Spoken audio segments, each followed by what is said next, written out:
கோப்பியம் உண்மையும் பின்னணியும். இன்றைக்கு உலகமே டிஜிட்டல் மயமாகிக் கொண்டிருக்கும் நிலையில் அதற்கேற்ப பொதுமக்களை அச்சுறுத்தி வரும் சைபர் கிரைம் குற்றங்களுக்கு முடிவு கட்டும் விதமாக தமிழகம் முழுவதும் சைபர் கிரைம் போலீசார் நடத்திய அதிரடி வேட்டையில் சுமார் 600க்கும் மேற்பட்ட வழக்குகளில் 800க்கும் மேற்பட்டோர் கைது செய்யப்பட்டிருக்கும் அதிரடி சம்பவத்தை பற்றி இப்போது பார்ப்போம்.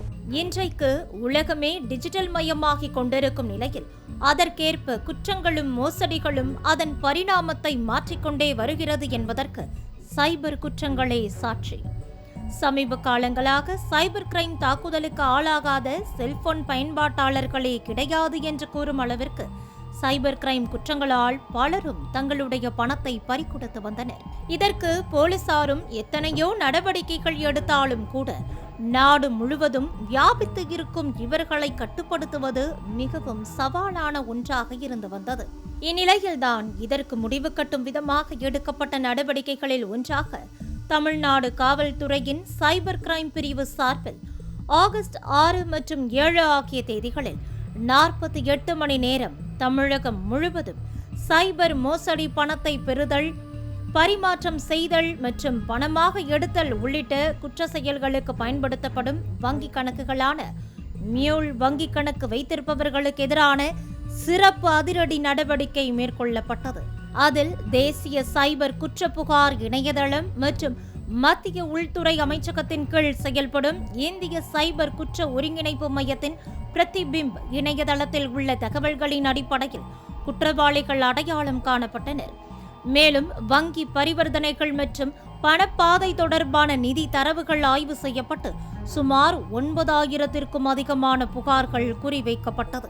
பின்னர் தமிழகம் முழுவதும் மேற்கொள்ளப்பட்ட நடவடிக்கையில் 601 சைபர் கிரைம் வழக்குகளில் 837 சைபர் குற்றவாளிகள் கைது செய்யப்பட்டு அவர்களிடமிருந்து டிஜிட்டல் ஆதாரங்கள் பறிமுதல் செய்யப்பட்டன. குறிப்பாக வங்கிக் கணக்கு, பாஸ்வேர்ட், OTP உள்ளிட்ட ரகசிய தகவல்களை யாரிடமும் பகிரக்கூடாது என்பதோடு பரிசு, முதலீடு அல்லது அவசர பணம் தேவைப்படுவதாக வரும் சந்தேகத்திற்கிடமான அழைப்புகள் மற்றும் குறுஞ்செய்திகளையும் பொதுமக்கள் நம்ப வேண்டாம் என்றும், போலி இணையதளங்கள் மற்றும் சமூக வலைதள கணக்குகளில் பொதுமக்கள் எச்சரிக்கையாக இருக்க வேண்டும் என அறிவுறுத்தியுள்ள நிலையில் அதிக லாபம் தருவதாக கூறப்படும் முதலீட்டு திட்டங்களை நம்பி பணம் செலுத்த வேண்டாம் என்றும், குறிப்பாக கமிஷன் வழங்குவதாக கூறி வங்கிக் கணக்கை மற்றவர்கள் பயன்படுத்த அனுமதிப்பதும், நம்பகமற்ற இணையதளங்களிலிருந்து செயலிகளை பதிவிறக்கம் செய்வதுடன் நிதி பரிவர்த்தனைகளில் நம்பகமான இணையதளங்கள் மற்றும் பாதுகாப்பான கட்டண முறைகளை மட்டுமே பயன்படுத்த வேண்டும் எனவும் போலீசார் எச்சரித்துள்ளனர்.